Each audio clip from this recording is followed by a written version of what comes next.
Hello, everyone, and a very warm welcome to the DAYnamics Show, where we remind you to align with your dynamic well-being every day. That is why the day in dynamics is capitalized. It is a daily thing. I'm Marianna, your guide on today's journey. First, thank you so much for being with us, and know that there is a reason you are here. Whether our podcast resonates with you, evokes more thoughts, sparks disagreement, it's all part of the journey to find your dynamic balance on this subject. Now, today we're doing a discussions recording, and we're going to explore the subject of career challenge update. Now, I want to reintroduce a guest that's been on here before and have the pleasure of being joined by Makoda. Hi, thank you for having me. Awesome. Welcome, welcome, welcome. You've been here before. You've even hosted this show before for me. It's so nice to have you back. And the reason why we're doing this specific topic is because in April of 2022, when you hosted the show, you had put out a challenge about why you picked the career that you did and put out a challenge to me. So then I did a recording not too long after that to sort of, why do people choose what they want when it comes to their career? Why? And so that was the challenge. It's like, what is the steps that go through? Let's introduce Makoda. She is now a teacher. Yes. Like I said, if you've ever heard her, she's worked on DAYnamics Show, Dynamics Series, Kid Dynamics. She's been a big part of that. And then she has a whole other full life as well outside of helping us with our stuff here. So, Makoda, why don't you just briefly overview where you are now, and then we'll get into some questions. Well, where I am right now is a first grade teacher in my local school. And yeah, that's been the biggest change so far. Before that, I was a tutor, so I got to really get some good, wholesome experiences on how to really manage students and how to be the best that I can be for educating them. Awesome. Congratulations on that. Thank you. Yeah. Yes. So I'd like to just start and set the tone for our time together, because the intention is to experience this show fully and dynamically. So let's all bring our attention to this now moment and listen with an open heart and open mind. So to start, we always ask a question to our listeners, and it's like, have you ever found yourself in a position of not knowing what your career is going to be? Maybe you just finished school and you're like, wow, what now? Like, because you're not quite sure sometimes, Right. about what. So have you ever found yourself just in that position with, what do I do now? Like, I took something in school, but maybe I don't want to spend 2 to 4 to 6 to 8 to 10 years of more study to go forward on something that you want. So picking your career is huge. So if you're just joining us now and you haven't gone back in our DAYnamics Show podcast before, it's April of 2022. It'll be 2 recordings like within a couple weeks of each other. So if you want to get the backstory of that before you go on this, or listen to this first and then the backstory, which might make a little bit more sense. So Makoda, just summarize, what did you pick as a career, and why did you pick it? And are you still happy with your choice? That's a very big question for sure. Well, I picked education. And I thought that education was something that I wanted to do. and that would motivate me to be better and to help people around me. And I still feel that way. I've been able to, like I said earlier, do tutoring. I've had a lot of experience before that doing different types of things like mentoring. And I think that was the biggest pull for me, is wanting to help people and to have them have that eureka moment when they've learned something that they didn't beforehand, and to be better for themselves. Well, that's an awesome knowing that you have now. You say you're still happy with that you picked education. Yes, I think that maybe I may eventually switch to a different grade level or to a different type of education, maybe. But I think that just the principle of being able to help students and to get them to know them as individuals and to understand how different everyone has to learn and how they act and their personalities and all that is something that I really didn't think about before now. Yes. And we honor not only you as a teacher, but all teachers, because I had the opportunity to go in a bit with her before it started, and you were taking over a classroom from a Yes. teacher that had left. So you're just working with what was there. And then I remember it's just like, okay, what do we want to do? And you're like, because they leave a whole bunch of stuff there, or some of them do anyway. So then you had to decide whether or not you wanted a theme or what colors that you wear. Like, there's a whole lot to do when it comes to setting up the classroom even before the year starts. Because sometimes you Yes. don't have your curriculum. Sometimes you don't know what is going to be, and especially because you were the grade 1 teacher in a new school. So it's Yes. not like you had been there before. So how did that make you feel from like, oh, this is brand new, so what's going to unfold for you? How did you feel? Like, Well, it was a bit overwhelming. I went into that school not even knowing my class list yet, not knowing, how many kids I would have, not knowing what would be a good theme or what do I need to have in my classroom, what was I going to be getting later on. So it was a lot of things that I had to kind of think about and really prioritize what was the most important thing and what could I just learn later and get help from with my seniors of my school. well, that makes a lot of sense, because it's like, I guess, if thinking even of our audience and the multitude of careers that they have right now, Yes. and it's like going into and starting a new position, especially because if you go right out of college, university, even transferring it from jobs from one company to another or whatever it might be, it's just like there's always that excitement yet nervousness all wrapped into one, because you're like, Yes. the unknown and what do you expect, and and all that stuff. So now, if you'd like to update them, because you're a busy person right now, you're very, very busy. Yes. So what else is going on? You teach grade 1, and what else are you doing right now? I'm also doing my master's program for Master of Education Advanced Teaching. So that's another big step in being able to just learn more. And that was the biggest reason I'm doing it, is that I didn't want to just settle or feel like it was enough, especially as an educator, that things are always changing and moving, and it's important to just be as alert as possible for those types of things. Congratulations. Thank you. How much more time do you have left for that? I think I'll be graduating about next August, so quite a bit left still, but I'm getting into the more specific courses for the concentrations that I'm doing. So that'll, make a big difference in what I'm actually learning, I think. So Yes.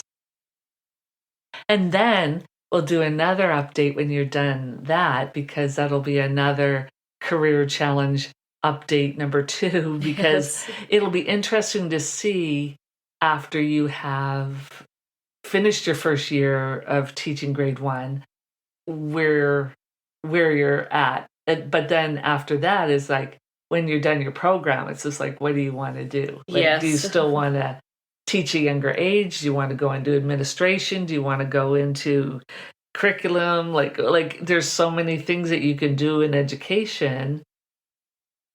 it's so exciting. Yes, it is very exciting. But you have a full load because you do the full-time teaching and then coming home and then doing your master's online. So it's like, yes. yeah. It's quite a lot, but that's the fun part about it, is that now that I'm learning so much, I get to really see the different points of view, and it's definitely worth it, learning while I'm actually doing it, but then also applying that knowledge to projects and assignments that I'm doing. So it really helps me understand that concept a lot better.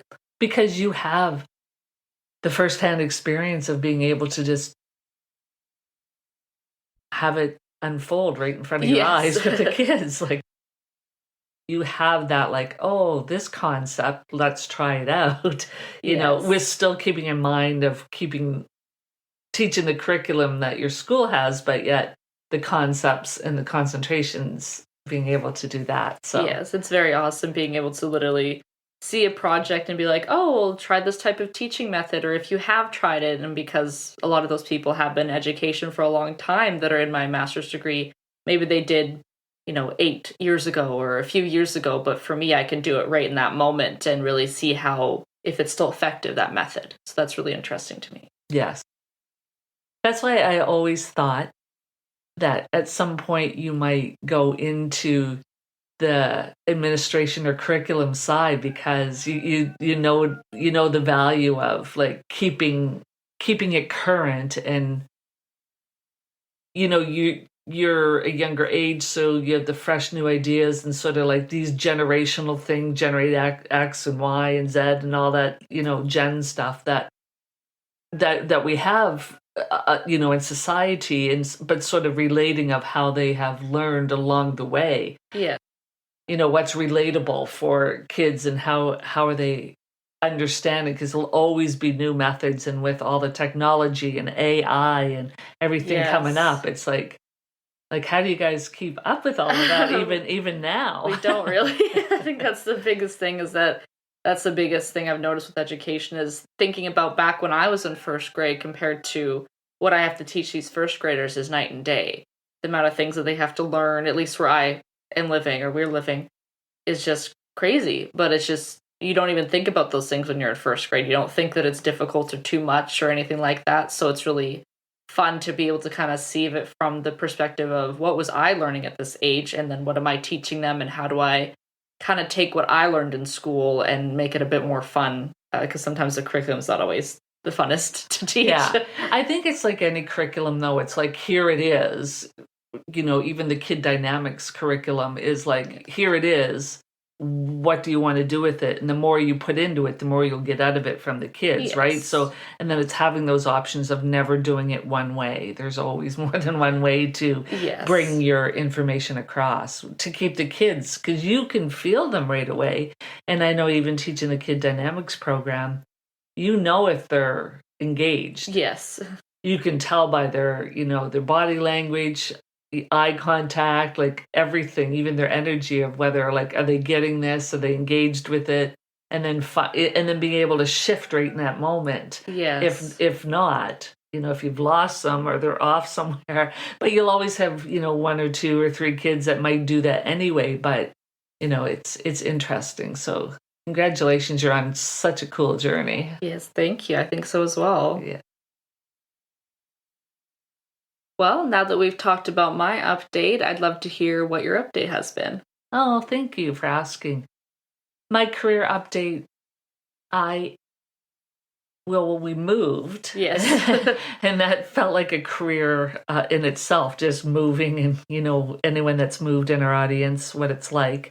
But we've moved sort of twice in the last year and a half or whatever, 2 years. So it was all about putting my career on the side, because I had, as everyone know, I had retired from the airline business a while ago, and then had just been working with my husband, but then primarily working on Kid Dynamics and Dynamics series and this DAYnamics show. So I do that when mostly I'm inspired to do it. Now, a lot of people will go, well, it needs to be weekly, or it needs to be monthly, or no, in my world, nothing needs to happen. Right. I don't want to put out content if I'm not feeling it.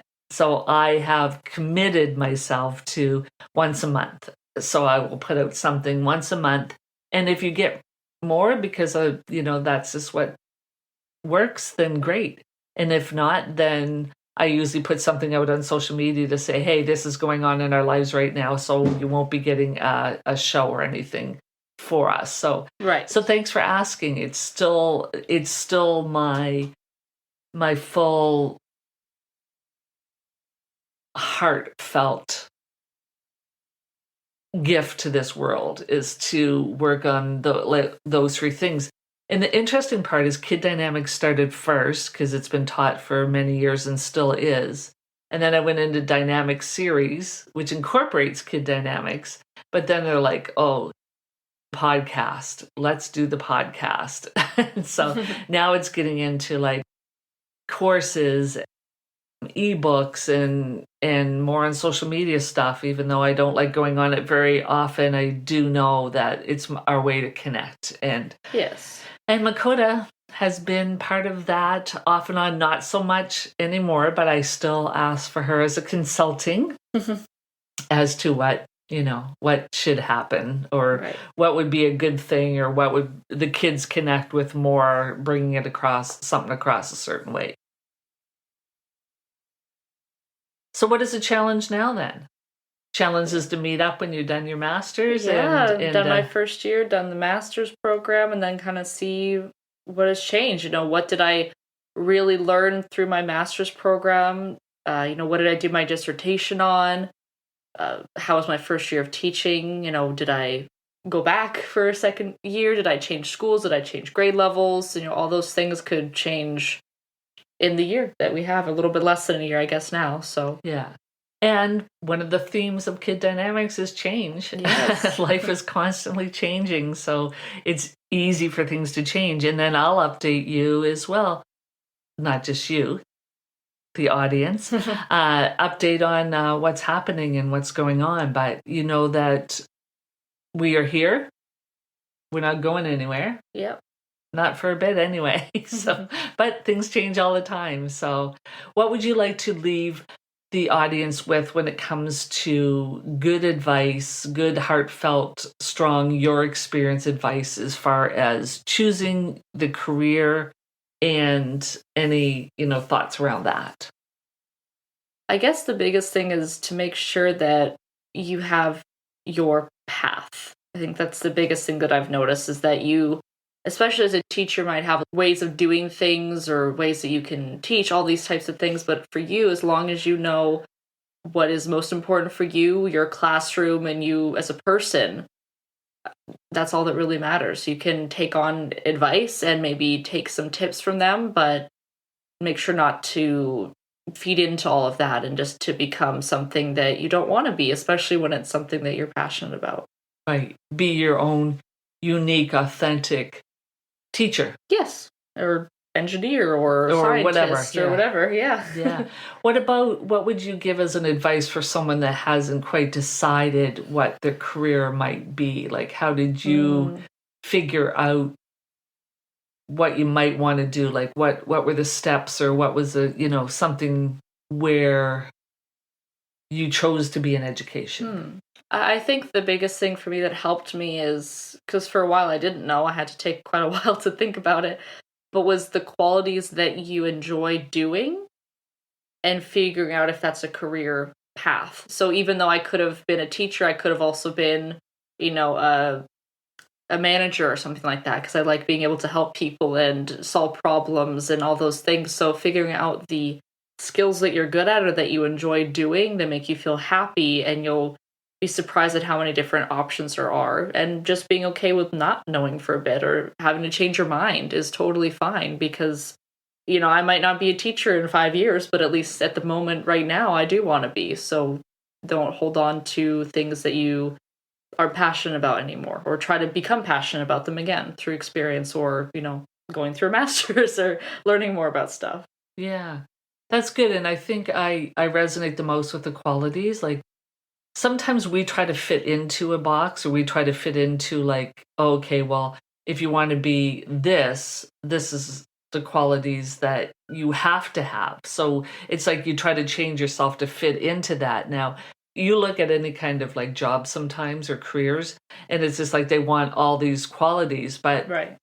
I don't know that anyone, I mean, I'm sure it happens, but sometimes you just want to know your qualities first, and then, there should be something online, if there's not, that says, what are your 5 top qualities? And then Yes. what kind of job or career should I'm you sure go there into? is. I'm sure there's something. So I think there's assessments they do in school sometimes too Yes. that will help you like more clarify what it is. But I really like that.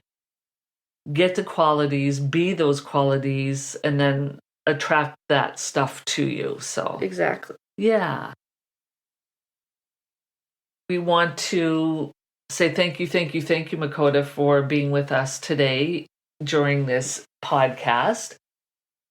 We challenge you to share the show with someone right now or any of the other ones and continue the discussion, because they might need to hear what we're saying, or you might have just had a discussion with someone that's just like, hey, listen, here's another perspective, or hey, this might support where you are with this. So